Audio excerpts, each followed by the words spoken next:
Hey, Chicago, what do you say? It's the CHGO Cubs Postgame Show presented by PointsBet. Use the promo code CHGO when you sign up to get 2 risk-free bets up to $2,000. Shoving 101, Professor Hendricks, class dismissed. Luke Stuckmeyer, Cody Delmendo, and Ryan Herrera as the Cubs avoid a 6-game losing streak. They snap it at 5 in a row, and it's the Professor, Kyle Hendricks, with a masterful performance out in San Diego. Really, boy, that's the best we've seen Hendricks pitch in a long time, but that was vintage Kyle Hendricks. That was Kyle Hendricks in those 16 appearances that we saw of good last year.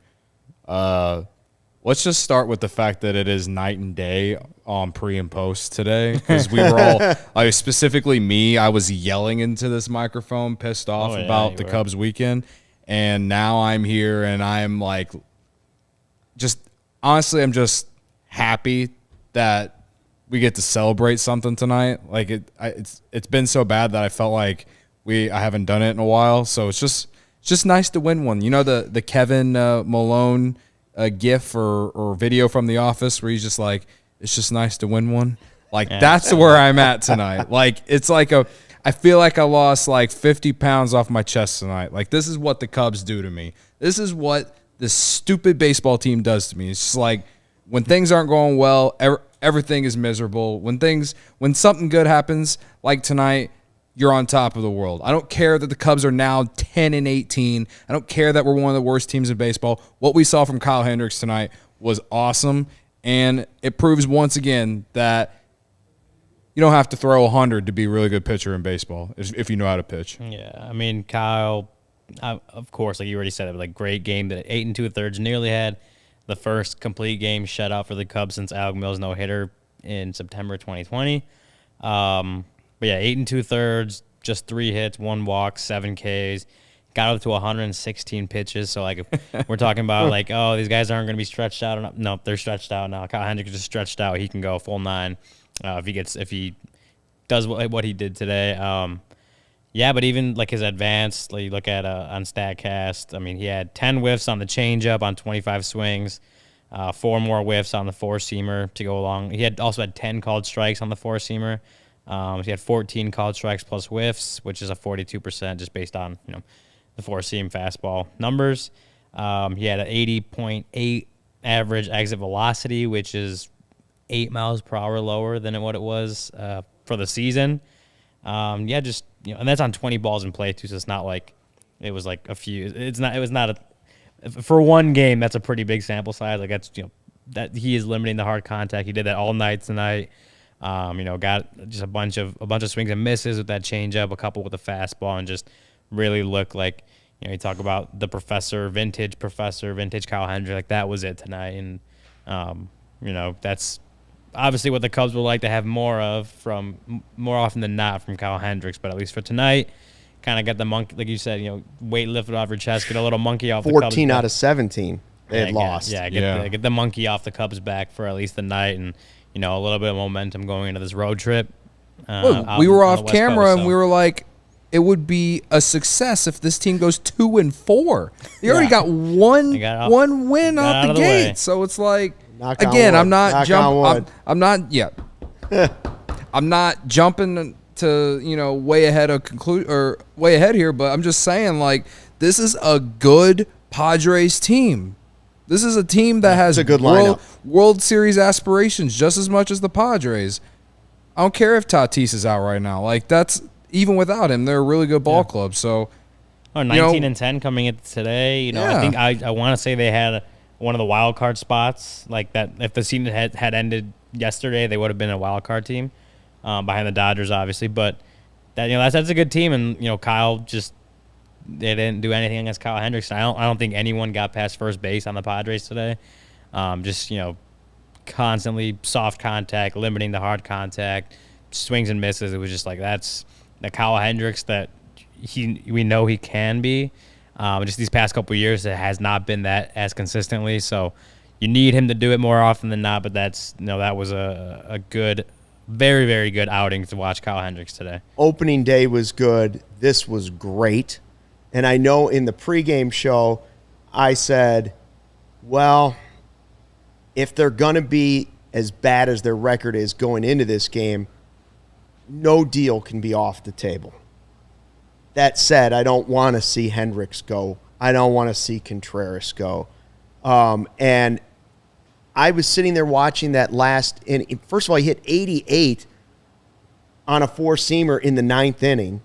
I love his reaction coming out of the game, but the thing that's so awesome about Kyle Hendricks, he's just a master at what he does. Like you said, he's not blowing it by everyone. He's not, don't get me wrong, he's not Greg Maddux.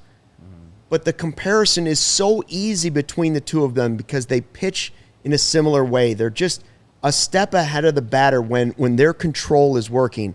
And I was thinking in the ninth inning, is it possible Kyle Hendricks is my favorite Cubs pitcher ever? And that conversation could be up there. Like, I know Brendan, who does the podcast, with us, like, he loves John Lester, and so does Corey loves John Lester. Don't get me wrong. John Lester was a great Cub. Wouldn't have a World Series without him. Hendricks went in and pitched Game 7. Mm-hmm. Like, I want to hand the ball to – I don't care how many games in a row he's been bad, even when he's off.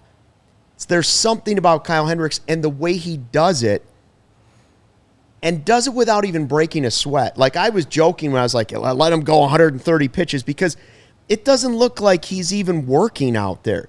When's the last time you saw Kyle Hendricks sweat? When's the last time you saw him grimace or have like a reaction or show to any emotion at all? Any emotion to a bad call? Like, other pitchers let everything get to them. He's out there with that deadpan face. Yeah. Just putting the ball wherever he wants when he has that control, and changing the speed. Like, his changeup was masterful. Who else am I missing? Like, what Cubs pitchers am I missing? Like, I know old-time Cub fans are going to say, well, Fergie, and, you go down the list. Greg Maddux is on the list. But again, they let him leave, and he did a lot of his damage with the Braves. Right. Yeah. All-time, in my lifetime, Cubs pitcher, Kyle Hendricks has to be in the conversation. He's for my favorite. Yeah, I mean, my young life, my 25 years of life, didn't get to see the greats of yesteryear. But Kyle Hendricks is like, I always say, like, because Cody mentioned, he doesn't blow pitches. He's not blowing fastballs by anyone. He just has succeeded for, 8-9 years now on his command and his ability to place pitches where they need to be. The last couple of years hasn't been as good at it, but historically his career has been able to do that with consistency and with success. And there's really not much better games, at least for me, to watch than seeing Kyle Hendricks go, less than 100 pitches, quality start, less than 100 pitches, like just seeing him, rolling up ground balls nonstop, like that kind of stuff is just, that's Kyle Hendricks, and he did it he's done it so many times in his career. And I mean, I think, like you said, like if you're talking other about guys, especially Kerry Wood, we Wood's just talked about Kerry Wood on Friday, the Kerry Wood game, right? And think about the difference in these two games, right? Like, Kerry Wood was crazy dominant because he was just blowing it by with just like with video game stuff. Yeah. And then you watch this, and Hendricks wasn't as dominant, but he got, incredible results just doing it a completely different way. This was a Kyle Hendricks game. Yeah. Soft contact, swings and misses. Like, I tweeted from the Cubs accounts, like, add this to the Kyle Hendricks, like, highlight reel or tribute video from the Cubs one day. Like, when I think of Kyle Hendricks' best games, I'm thinking about the near no-hitter in St. Louis. I'm thinking about the Maddux game against St. Louis. Yep. And I think I'm going to add this game to it now too. And there's more to it, but when I think about some of the best games that I've watched him pitch, this one is up there now because, like, I mean, he needed one out, and the only reason they took him out was because of the pitch count. And I totally get it. It's early. It's not September, and the Cubs are out of it. Like, it's early. And so I was okay with it. But, yeah, I mean, as far as, like, favorite pitcher for me, man. Kerry Wood, Carlos Zambrano, a lot of people. I really became a fan of 98, and, like, obviously Zambrano, Pryor, Wood are up there. Matt Clement's on your list. Matt Clement's on my Clement, the list. beard, I'll right? never. Yeah. Unfortunately, my most memorable moment of Matt Clement is when he was with the Red Sox and that ball hit him in the head or whatever it was. Ted Lilly.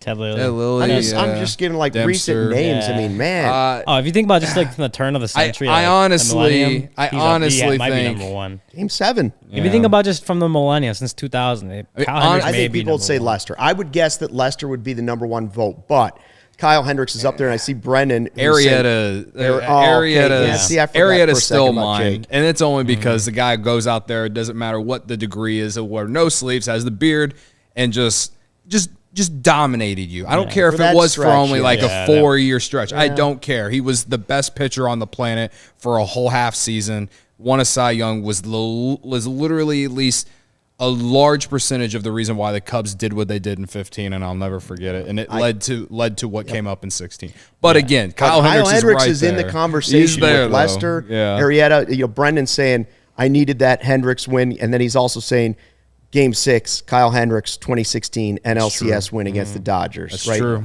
And that's the game. Arrieta 2 wins in the World Series. Yeah, that's right. I think the biggest thing is just outside of Kyle Hendricks looking like Kyle Hendricks tonight is just, I think we said it, but how badly the Cubs just needed a win. Yeah, Just needed a and that's win, kinda but like also where I'm needed at. length from their starters. They had Right. This was the 3rd time a starter's gone 7 innings, I think, the whole year.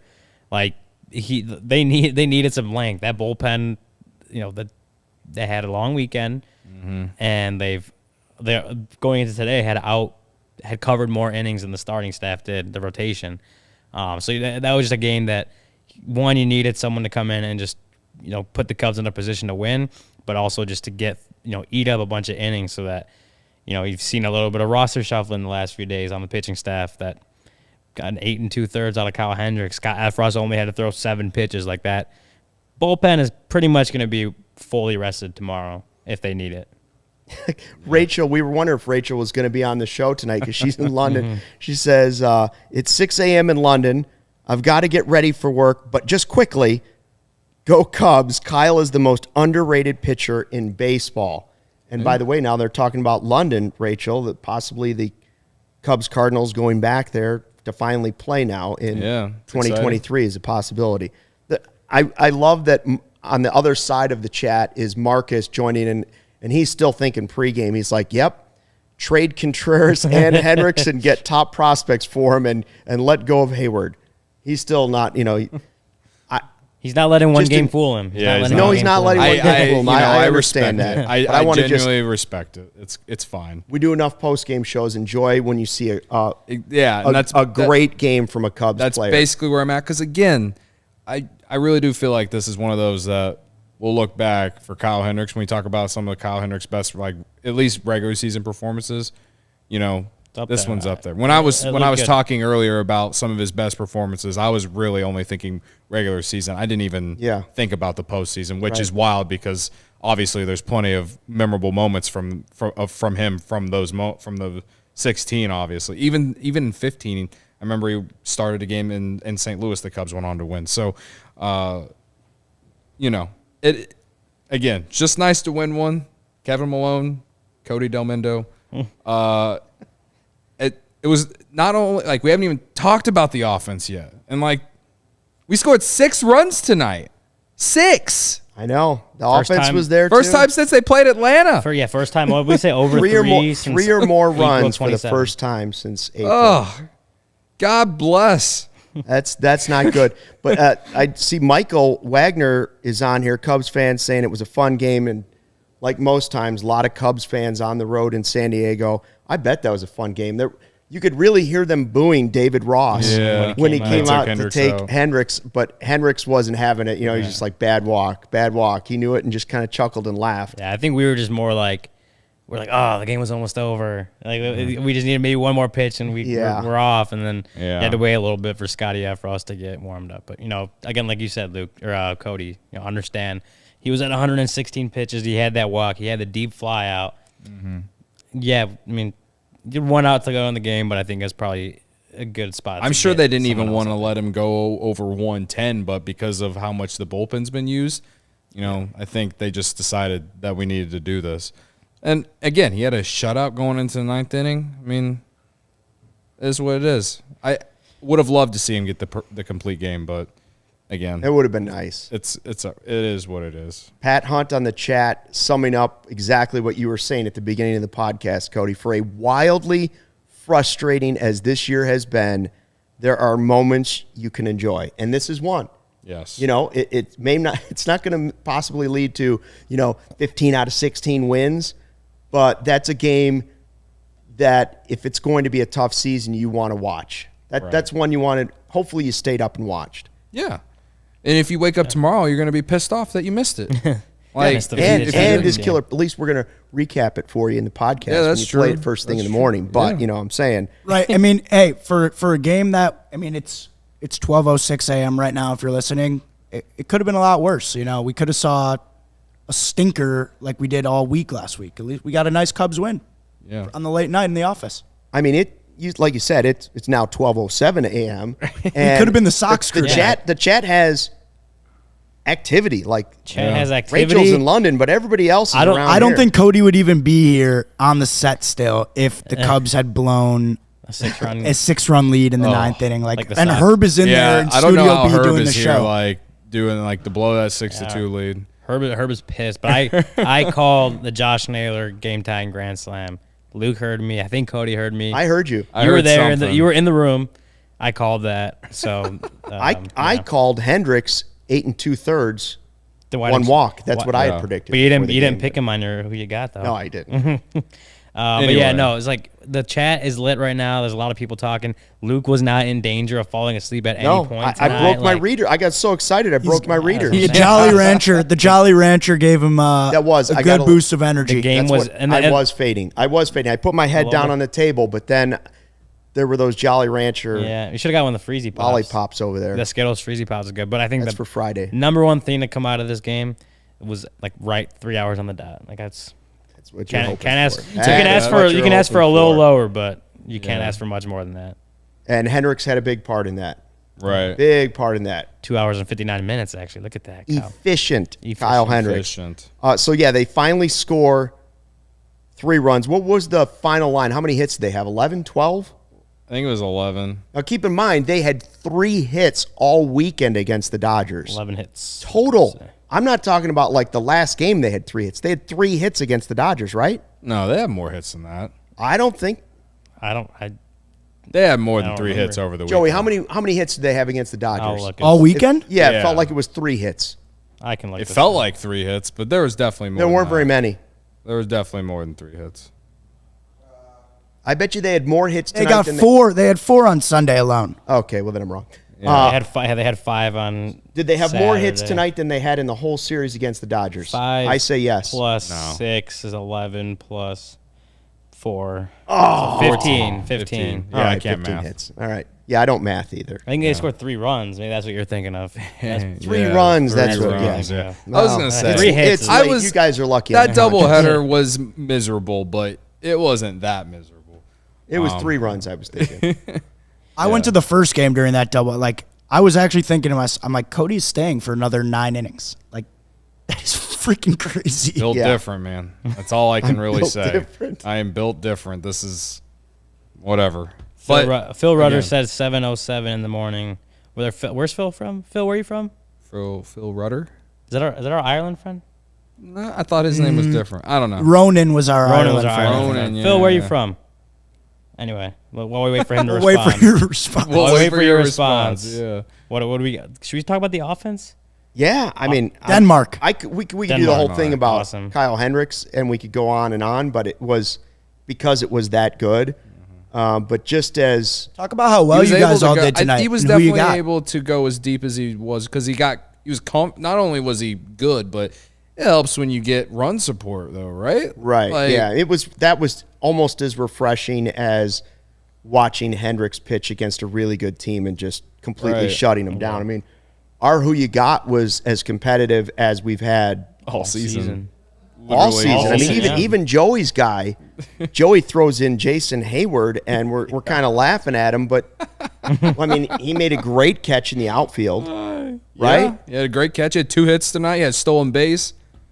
I was saying to you guys, like, if he gave us half that production on a consistent basis, we'd take it and we'd probably be happy with it. I don't see Jack on here, but Jack had picked Schwindel. That's like the only guy that wasn't.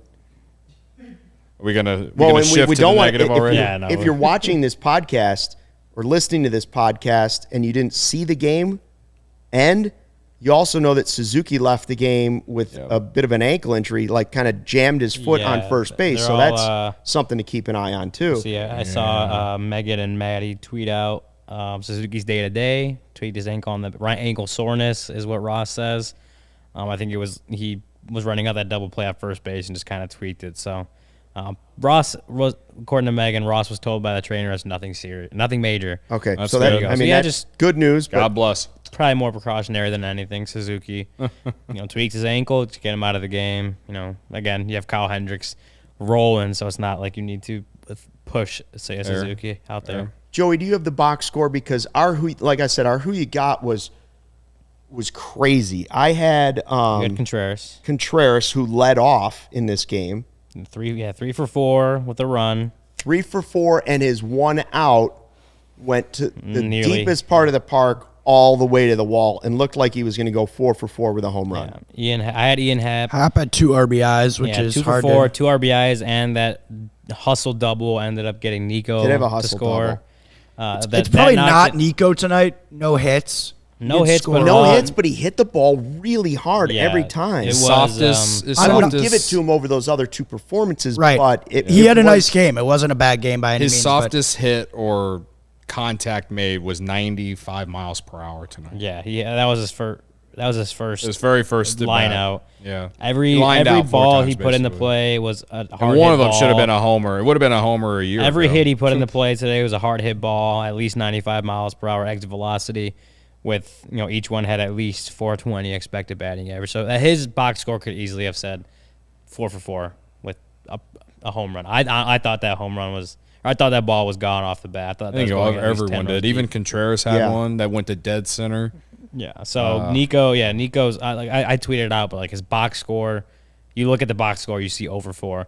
He hit the ball really hard today, and it honestly, again, could easily have been 4 for 4 today if things were different. Right. So Nico Horner also had a good game today. I would say, And obviously, that heads up base running to take to score a run, steal a run from him. I think that was the 5th run of the game, might have been the 6th, but that was just heads up base running by Nico, kind of watching, making sure, seeing where that ball goes. So he had a good game today too.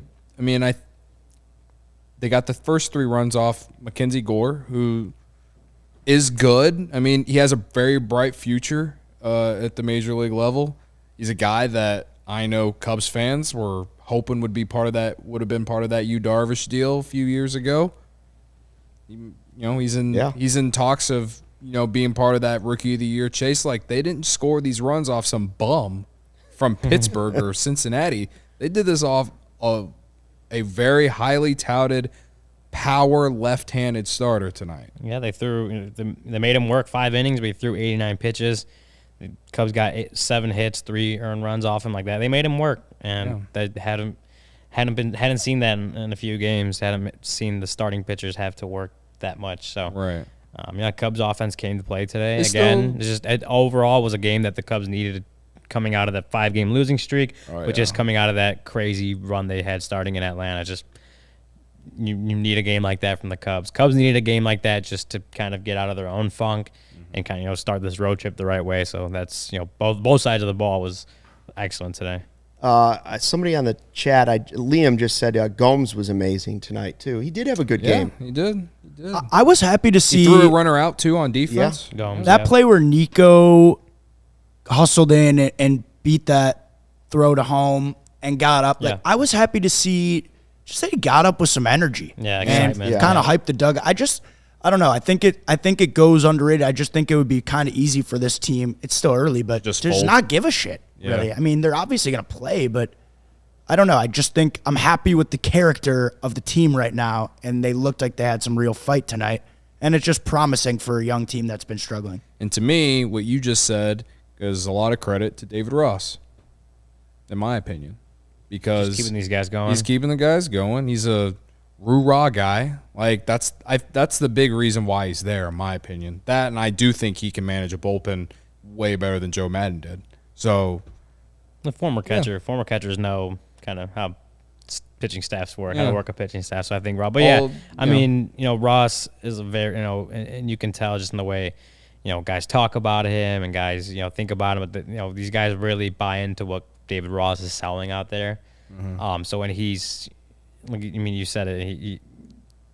These guys could easily have gone into this lackadaisical. They just got swept by the Dodgers and the White Sox, and instead they came out with a lot of energy. Kyle Hendricks obviously pitched one of his best game of the year and probably his best game in a couple of years. I think Ross deserves. Obviously the players deserve credit for being there and putting in the work and getting an overall very high quality win. But Ross deserves some credit for keeping these guys up, especially when we think about Frank Schwindel getting sent down yesterday. That's kind of a shock to the system. You have a couple guys going on the IL with no injury designation, which I think we can speculate what that means, but just a little negative news around the Cubs to coincide with a 5-game losing streak, and got the guys to go out in San Diego today with a lot of energy and obviously pulled off a 6-0 win. Right. I was going to ask that, though, in pregame. How much blame do you give David Ross for the slow start? I don't put a whole lot into it, but I know that at some point this season we have to start evaluating him somehow. Like, all of his seasons have been weird. Yeah. His first season shouldn't even count. And then they trade away the team. And then you get this year where it's like, I don't know what to do. But at the same time, again, I think unfairly, you had Swaim judged, you had Quaddy judged, you had Renteria judged, and gosh, those teams weren't very good. And I don't know that was the manager's fault on any of the cases. But eventually they got blamed. And so if this team continued to tank, would the seat get a little bit hot? I don't think so. But no, they just. But it just depends on. Yeah, I know. That's what I'm saying. But like, none of those other guys should have had that necessarily either. Yeah. So I think too often managers get blame more than they get praise. I'll just say that. So. Like, they get blamed more than they. When the team's good, it's just, manager doesn't matter, and when things are bad, it's the manager's fault way too often. Exactly. Yeah, you just hit it right on the nail there, man. Yeah, and I think we've talked about that, like you mentioned, just his first 2 seasons plus this year's kind of just, last year, or 2020 is a pandemic, 2021 is the trade deadline sell-off of the entire core, and he's trying to keep the ship afloat. I think now is when we're starting to, but even now you had the short spring training, you had trying to build guys up the right way through the first month of the season. So I think now is kind of when, if we really we need to, like you said, figure out what David Ross is as a manager. I think it starts right around now, and that's a good way to kick that off. Unless he starts making tons of terrible in-game decisions, and even the in-game decisions are difficult for him this season because, again, currently there are a lot of what-ifs on his roster, and so he can't go to Keegan Thompson right now every night. Not every night. Okay? I'll say this about David Ross, and I don't know how much it really goes into it, but remember last year, trade deadline comes, and then the Cubs were awful in August, as one would expect, and they weren't much better in September, but they were a lot more competitive, and they did win more games in September than they did in August. And again, that it really didn't matter, but to me, it kind of showed that David Ross was getting his guys up to play. And that's just a small little thing. And I feel like that's kind of like what we're seeing here, except it's the beginning of the year. The season is not technically over, and you're going through a bad stretch. And despite what happened over the week, not even just over the weekend, but against your crosstown rival in the middle of the week, you come all the way out west, 2-hour time difference compared to where you live, Right. and you put a performance like that up. Like, we'll see what happens the rest of the week, but to me, it's almost like the team hit some early adversity, and maybe, perhaps, we'll see how they respond to it. It's just there's been a lot of it, and obviously the roster is completely different from what those other teams that they played and everything. But again, it's a long season, and you just would – I'm not saying it's going to turn into wins, but you just like to see more competitiveness like we did tonight, right? Like they won tonight and they pretty much dominated the game. But even on nights that they lose, you want to see them show growth from certain players, and you want to see Justin Steele pitch like he did on Sunday night and stuff like that. Like, I think in a way, David Ross has a role in it in terms of just, putting guys in the right position and also just making sure his guys are getting ready to play every day. Because like Joey said, they could just not give two shits and could just be very lackadaisical and all this. And tonight you just didn't see any of that. And it was really surprising considering how they played over the weekend and even how they played against the White Sox. So, I don't know. Maybe I'm just drinking the Kool-Aid. But also I just feel like in terms of just getting guys ready to play, I do think he's good at that. Because one of the things that people put down on Joe Madden was that, A, couldn't manage a bullpen, and B, he got the players got too comfortable around him and just kind of you remember how Javi got lazy a few times and people want to blame Joe Madden for it because he wouldn't do anything about it. Stuff like just accountability. You know what I mean? So although I think he was the perfect manager at the perfect time. For sure. Yeah. It was it was more towards with all the the end. pressure.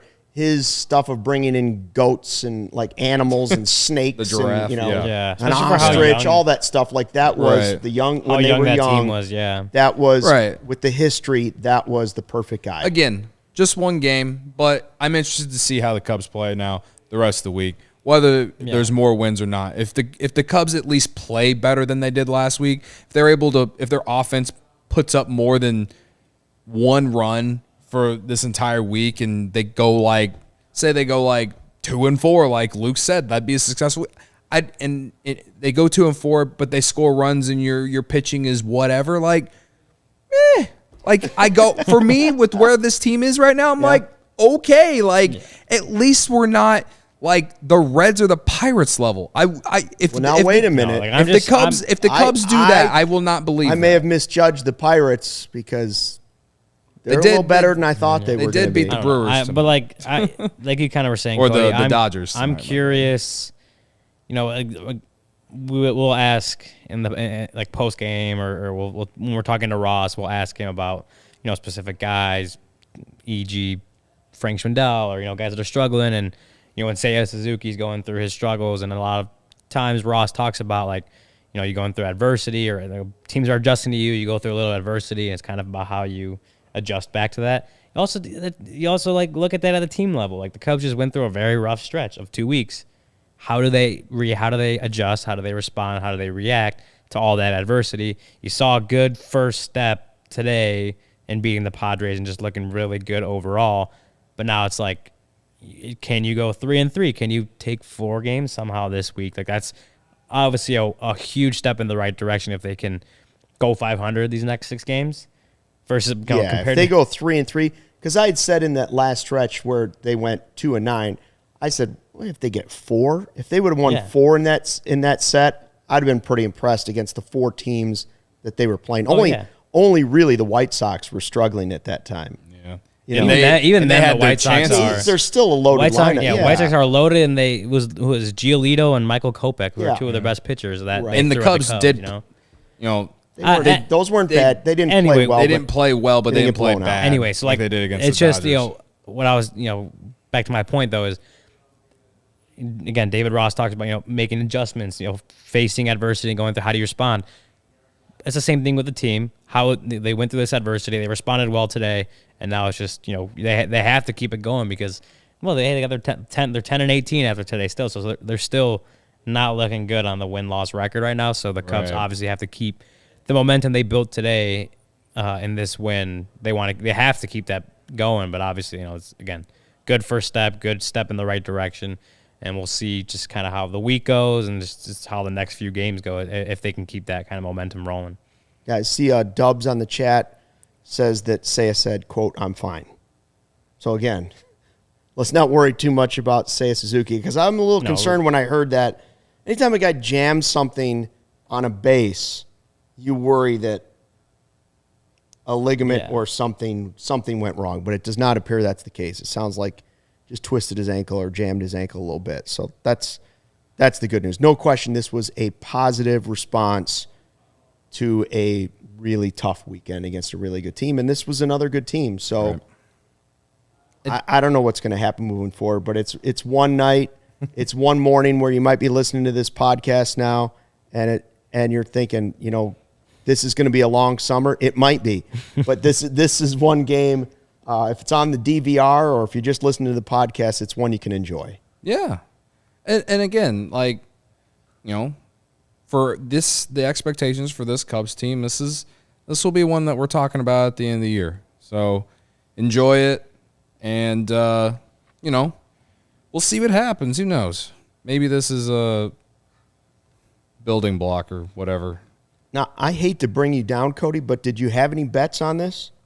I did. I had one bet. It was no run first inning, in which the Cubs Are you willing to ruined that. sacrifice that loss for the Hendricks performance? I was very much willing to sacrifice that loss. Sometimes you have to make a sacrifice. I was actually very happy when the Cubs scored, and I completely forgot that I had no run first inning tonight. Thank God that was the only bet, because the way that I was feeling going into that game, I almost bet the Padres just because I was looking to hedge my heart and my bank account, I guess you could say.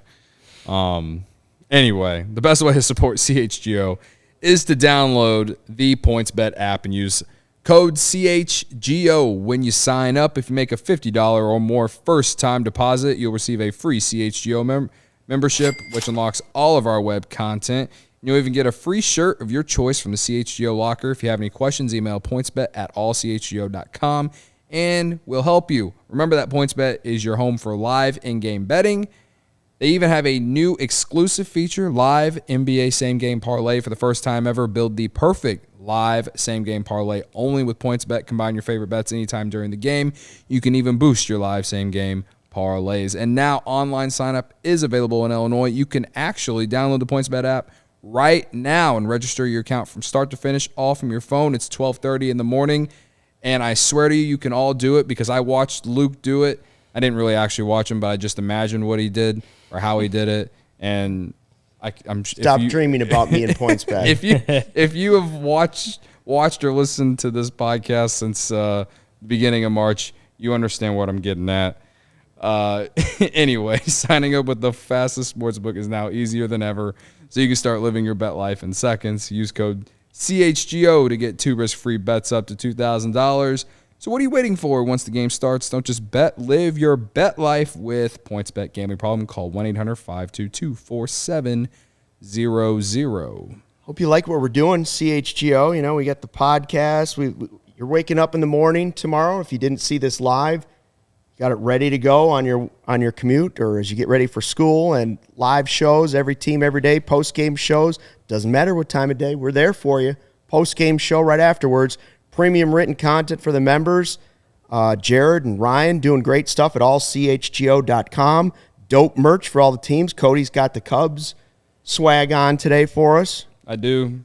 And you get that free shirt when you become a member and the members-only Discord. So hope you'll rate and review and like the podcast and all that type of stuff wherever you can do that. There you go. We got our homepage right there. Give us a shout-out. A lot of good stuff going on. Tell us what else you want to see. If you jump on the chat sometime. Dope merch. I tell you what, I got to tip the hat to the chat tonight. When we're going on, we're going to be pushing 1 o'clock in the morning, and the chat still has active people going through there and commenting. Like, it's still rolling through. I keep thinking, well, it's going to shut off and nobody's going to comment now in the next 10 minutes. And then Eric or Robbie or Mike Dubs or Liam or Phil or Marcus has something. Fam guys jumping on now. Everybody, I mean, they're still active. Yeah, I love this Fam Guy 218's comment. I swear to you, it's not my burner YouTube account. He says, "Not me envisioning vintage Professor back and Stroman and Miley potentially pitching like last year, and the Cubbies empire is back." Yeah, that's not my burner. That's not my burner YouTube account. Maybe it's man, I love that. It could be Brendan's burner. Yeah, maybe. Maybe Corey too. Right. I just love, it's just nice to see some positive comments. We've been reading a lot of negative ones lately, and deservingly so, because the Cubs have made us all angry, right? So, again, it's just one where it's just nice to win one, man. Robbie says, love the content, guys. Hey, we love your support, so thank you. Thank you. I do have a question. So the lineup came out tonight, and I still don't really understand the whole Schwindel thing because he was struggling so mightily, and they sent him down, and I thought he was going to stay down, and then they had to make some roster moves, and they brought him back, and he played. He didn't just play tonight. He was in the middle of the lineup. Did he end up with 3 strikeouts again? I want to say it was more. three. Yeah, and then they brought Rivas in. Yeah. So my 0 for 3, 3 strikeouts. 0 for 3. And this three was against, strikeouts. Mackenzie Gore, once again, very highly touted lefty, but I just want to point out that it was against the lefty who, coming into the season, you thought Schwindel would be very good against lefties at the very least, and you could think you envisioned perhaps a Rivas and Schwindel platoon where Rivas would face a lot of righties and Schwindel would face a lot of lefties. 3 strikeouts against the lefty tonight to continue what we've seen. It's not encouraging. But if there's anything to complain about tonight, it's that. What I'm confused about, though, is I was surprised by I said this in pregame. I was surprised that they sent him down. And then I thought about it, and I was like, well, he's just not showing any signs of life right now. And, earlier in the season, when there was a lot of heat for Patrick Wisdom on Twitter and on the chat, like early season, we said, slow down. This is not DFA, send him down yet. Keep him over there at third. It's a very small sample size. And it's turned around a little bit. Now, the reason this is different, and I love Frank Schwindel. Like, I love what he means. I love that he's trying to get this career going late in his, it's the dude hangs out life. At Murphy's, man. Like, everybody's rooting for him. Yeah, don't get me wrong. Yeah. The reason this is slightly different, because when I thought about it after they did, I thought that's good for the Cubs. That's the right move. And the reason this is different is because there's nobody to really go play third base that you need to see over at third for Patrick Wisdom. So if he catches lightning in a bottle, he's either maybe a piece of something, maybe he's a backup, whatever. Maybe he's a piece moving forward, or he's a trade piece, okay? Right. And you're thinking the same thing for Schwindel because he's older. But Rivas is there and is 5 years younger and has shown you he can play great defense and maybe has some promise with the bat. And Frank hasn't shown you anything this season. So I'm okay with him going down to AAA to try and figure out whatever's going on with him, because I think it might be good for him, because I don't think going out and going 0 for 3 again tonight and striking out 3 times is going to help him. I don't think he's going to swing his way out of this. Like, whatever it is, he's got to go to Iowa and figure it out. And Rivas has earned the opportunity to play every day for 2 weeks. Go ahead and see it. He's 5 years younger. I'm not saying I don't want to ever see Frank Schwindel again. I do. But another guy has earned that opportunity, and you did give Schwindel a long leash. A leash. At least a leash. Maybe it wasn't like the longest leash, but so I'm curious to see what's going to happen tomorrow. What is he going to be back in the lineup, or is Rivas going to be in the lineup tomorrow? I know they play matchups, but I think it was definitely a wild 24 hours for Frank Schwindel. Obviously, the news of him getting optioned, but then, getting brought back up today. He didn't even go there, right? No, he didn't even make it to Iowa. That guy who tweeted that he was on his flight, I forgot his name, but he became famous on Cubs Twitter today. Because he was on the same flight that Frank Schwindel was. Apparently, Frank Schwindel was sitting middle seat. I don't know, but I was curious to see Frank not only get called back up today, but then get put in the lineup at number 5. I think he's batting 5th. Was curious to see, and like you said, I'm curious to see what happens moving forward. If he ends up going back down, because 0 for 3 or 3 strikeouts. Again, it's not like he went down for a week, built up some things, and then wanted to give him another test. Like, he didn't even go back down to Iowa, and then he strikes out again 3 more times. It's just. It'll be. I know. It was a righty versus a lefty. Maybe that the matchup had something to do with it. But like you said, I think Alfonso Rivas, he's hit really well since he got called up. Maybe he deserves a chance for an extended run of starting at first base and seeing what you got there. Because some guys, like we talk about Anthony Rizzo, he's a first baseman, but he hit well against both lefties and righties. He had to, right? You didn't platoon Anthony Rizzo. We don't know that Alfonso Rivas can be the same, can be someone that you could throw out there against lefties and righties, but maybe it's time to see if maybe it's time to give him a chance and see what he's got. Ginger says a month is a long leash. Yeah. Yeah, I mean, he had a great stretch. It just seems like he's not the same guy right now. Like, he's missing. It's not it's hitting not fastballs. Even like, He's not hitting. It's not even like he's breaking chasing. balls. It's not even like he's chasing bad pitches. Like, I can't. It's stupid to compare him to how I feel about Javi Baez at Javi Baez's worst, because Javi Baez is emphatically better than him, like all across the board in all facets of the game. But when Javi was bad, he would swing at literally everything, and whenever when he's good, he would take those sliders away or those fastballs away and take them to the opposite field. Schwindel, he's not even making contact with pitches in the zone. Like tonight he didn't, at least. And like I thought the last couple days he was making contact or making better contact, just there was a few hard hit balls to gloves. And I was like, all right, well, seems like maybe he's coming out of it. And then we got this tonight. So I'm kind of lost on him, honestly. I do think that he'd be better off going to Iowa. It sucks for him. He's, 30 years old? It looks like it worked for Ian Happ. Right, yeah.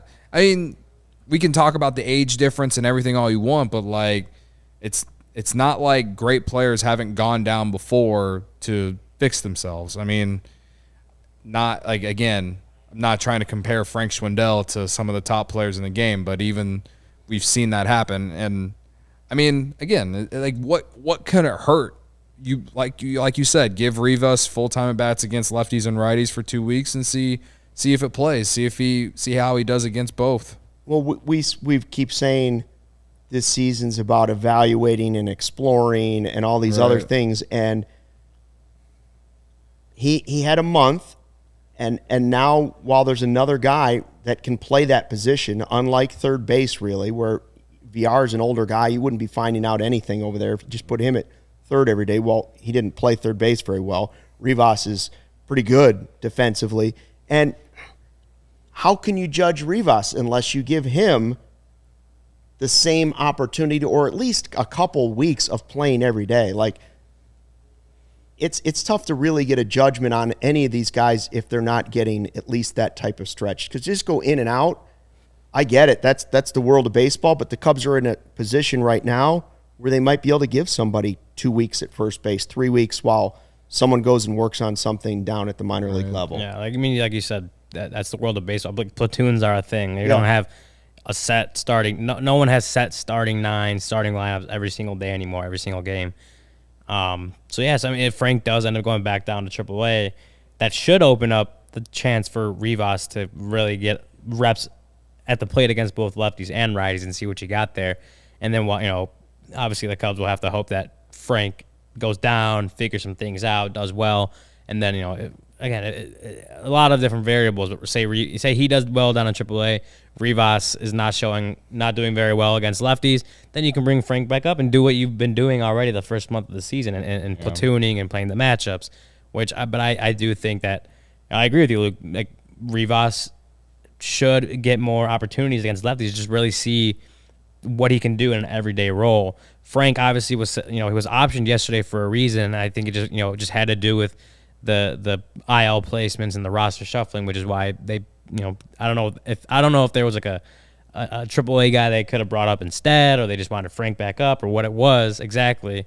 But they sent him down. They optioned him yesterday for a reason, and I think had the stuff that happened today not happened, Rivas probably would have started. You got one chance to see him against lefties, against a lefty. But all that is to say, I agree. Like, I think Rivas should get that chance to play every day and just see what you got, even if it is for a week or 2 weeks or whatever. And then if it doesn't work out, then you're kind of back to where you are right now. And that poor guy Frank, what did we expect? I mean, the tweet basically was he sitting in the middle seat? Yeah. Who could ever have a good game after sitting middle seat in an airplane? Damn you, Tom Ricketts. I mean, come on. No, it was like gotta be he was on a seat, plane always. with like regular people.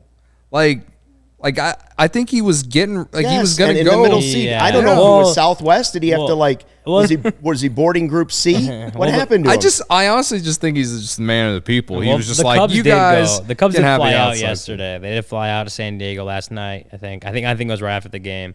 So he was expecting obviously to go out Right. of AAA. And they, some of the beat writers. I think Megan Montemurro put something out about like she has a story. I haven't got a chance to read it, but I think he had like a flat tire or something, and that's why. I mean, He couldn't go to AAA. Go read her story if you haven't Terrible. yet. What? I'm gonna do Poor guy. that. So you tell me he had a flat tire. He got demoted to AAA. He had to sit in the middle seat. Something like No that. wonder he went 0 for But- 3. What did we think was going to happen? Yeah. Yeah, it's been a whirlwind. I think last 24 plus hours for Frank. Frank, I apologize for any doubt I had after hearing that. All day. right. Well, I'm gonna go read Do we them. want to spin it to the other guy everyone's talking about in the chat, Nick Madrigal, struggling again tonight? Though he did hit some hard baseballs in the air tonight. I'll say that much about him. He did have some hard. As far as exit velocity, I thought he was pretty good. His third inning, 96.2 mile per hour exit velocity, a fly out to center field. I want to say Remember, he almost hit one out. Yeah, Yeah, he did. To the opposite Yeah, field. To the corner, yeah. right. right field. Yeah, off the Anderson Lamette. Yeah, it was a I understand. 92.9 mile per hour off the bat, 360. I think it was like less than 10 feet away from actually taking that out. We were talking about like is Nick Madrigal, not even when, if Nick Madrigal will hit his Yeah. first home run in the Cubs uniform, and like that almost happened today. That was kind of funny how that almost worked out. But yeah, go ahead, Cody. I understand why Cubs fans need Nick Madrigal to be, half of what he was with the White Sox last year, which was a 300 hitter. He even slugged over 400 in those few games that he played with the White Sox last year. I get it. I totally get it. But You see shout out do you to see Fam Guy 218, aka AKA Cody's Cody's burner burner. account. Hell Awesome. yeah. Awesome. What a great way to interrupt what I was talking about, Nick Madrigal. That's a great spin zone. Anyway, Nick Madrigal, yeah, I don't know, man. He's another one where I'm like open if they wanted to send if they want to wait until Simmons is ready to come because he's in Iowa right now. Right. Well, that could happen when Simmons. Right. I could see that. When being a Simmons move. comes up, if they want to option him to Iowa, go ahead because, yeah, all this 3/4 of the time you feel like this guy's just pounding the ball into the ground, hitting it to second or short, and that's it. This guy's built on hitting the line drives into the gaps, man. That's how he made a career because he doesn't have the speed and he doesn't have the plus power. He has some, like he's hit a homer before, Right. you know what I mean? But like you need him to get him back into hitting more line drives. I wish he had better plate discipline in terms of being able to walk more. But I mean, maybe that's something he can work on and down in Iowa. I don't know. I'm not a baseball coach or whatever, you know what I mean? Like, what am I supposed to? That's just what I'm as You're a not fan. a skipper. I thought you were a skipper. I'm just saying, like that. Those are the things that Cubs fans want to see from a guy of like Nick Madrigal. They want to see him walk more. They want to see him hit more line drives. I think if Nick Madrigal does those two things, people will get on board with him and believe that he can be part of the next great Cubs team if he can do that. We had Madrigal and Horner in our preseason picks for combined home runs. 10.5 was the line, right, Joey? Correct. Over. And right now, what does Horner have? 2? 2. We almost got 2 more they almost today. doubled Horner it. almost hit one, and Madrigal almost hit one. Contreras the too. warning track. I don't know But if you can. between I don't know if Nico we and can. Nick. Yeah, between between Nico those and guys. For the Close total. but no So cigar. Yeah, we'll almost see. double I that. still think we win that bet. Speaking of bets, if you enjoy CHGO, one way to help us continue to grow is to download the PointsBet app and use the code CHGO when you sign up. Not only do you get 2 risk-free bets up to $2,000, but if you make $50 or more on that first-time deposit, you'll receive a free CHGO membership, which unlocks all of our web content, and you'll even get a free shirt of your choice from the CHGO locker. Lots of sweet swag there, dope merch. And if you have any questions, email pointsbet@allchgo.com and we'll help you out.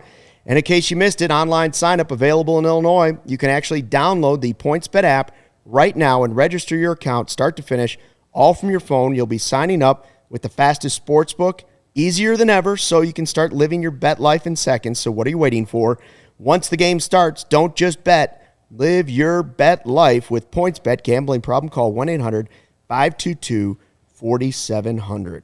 It is almost 12:50 in the morning, so let's move forward and take a look at Game 2 of the series real quickly. Wade Miley. I honestly thought you were about to read the Strava coffee ad read there. No Strava tonight. Strava. The pitching matchup, we get to see Wade Miley for the first time, going to make his Cubs debut against Mike Clevenger, the former Guardian. Cleveland Guardians pitcher, I guess if you want to just say the former Coming off Cleveland Tommy pitcher. John, right? Yeah. He started against the Guardians last week. What would be ironically. a good start for you? What do you want to see out of Wade Miley tomorrow I'd say, or today? again, I mean, he had one start in AAA. He only went 4 innings, did manage to push it to a 5th. With I think reports were that he went out and threw a bullpen, or threw in the bullpen like a 5th up, got that 5th inning, simulated that. I think if you could get 5 innings out of him, like that's a very good start. 5 innings, keeping the score low, limiting contact, whatever. I don't know what the pitch count is, if he's on one. I assume he is. But I think if you can get to 5 innings, again, save a little more of the bullpen. Maybe, that I think 5 innings would be a very good start. If you can get 4 efficient innings, that's a good start. And again, his first start of the year, he had he was slow building up in spring training, and when they did start ramping him up quickly, he had the setback. So you knew they were going to take it slow with him the first month of the season. And so I can't, I don't imagine him going out and pitching 8 inning, matching. He's not going to go out and match Kyle Hendricks' start today. I'll tell you Sorry, that. Ginger. I don't imagine that happening. But I think if you can get 5 innings from him, keep his pitch count a little lower, that should be a good first start in a Cubs uniform for Wade Miley tomorrow. Yeah, I mean, Today. I think the big thing today. It is the today, big thing for and- Wade yeah. Miley this evening, I think for all Cubs fans, I think what would be cool is because I think he'll be on a pitch count. But if he doesn't walk anyone and he gives up 3 runs or less, I think you take that. I think you take that and run with it because again, one start in Iowa and the guy didn't have a spring training. Like I'm honestly surprised he's here. When I realized that he's coming up, I was mind blown. He did look good in Iowa. His start, I think, it was 41 pitches, 4 pretty efficient innings. Like sent down the last 7 or so batters that he faced. So he had a good start there. Again, we talked about it earlier. I assumed he'd have like maybe another start or 2 in Iowa before they brought him up, but. Maybe some of the things with Stroman and Justin Steele. I think they had said also reports, the beat writers were tweeting out that Justin Steele is expected to make his next start, but maybe, getting Wade Miley in tomorrow, maybe that was just kind of, they played the hand they needed a starter, and he's been itching to go. I know he's been itching to start and make his debut of the team. He said that, he told us that in the clubhouse the other day, last week. So he's been itching to go. Again, I can't imagine him going more than 5 innings, really. And maybe if he's averaging like 7 pitches an inning, sure, maybe he could go the whole game. But no, I think he'll be on a pitch count, and Ross will be taking it easy with him, just especially knowing how spring training went with him. But yeah, we'll see. Wade Miley's been Clevenger. Phil wants a perfect game. I don't know how many. We're not going to get a perfect game. I don't think that'll be quite a ride if we get a perfect game out of Wade Miley tomorrow. That would be a hell of a hold my beer, Kyle. Yeah, type that moment, would be right? amazing. You know Well, he what threw I mean? a no-hitter a year ago this past Saturday. Okay. If you could follow it up a year later with a perfect game, that would be a wild experience. What a in the CHGO what a night office. it would be on the post game tomorrow. What I was gonna say though, Mike Clevenger again, 1 start and he's coming off Tommy John. He was out for a year and a half. I assume Padres kind of have him.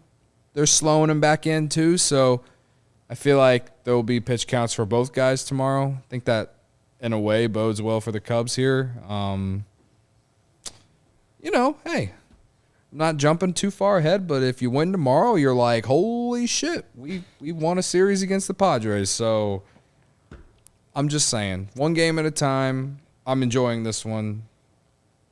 I'll be ready to get hurt again tomorrow night. Cody with a complete 180. Yeah, in he's the flipped last it few around. hours. All man. I know is it's a good day to go 2-0 against the Padres.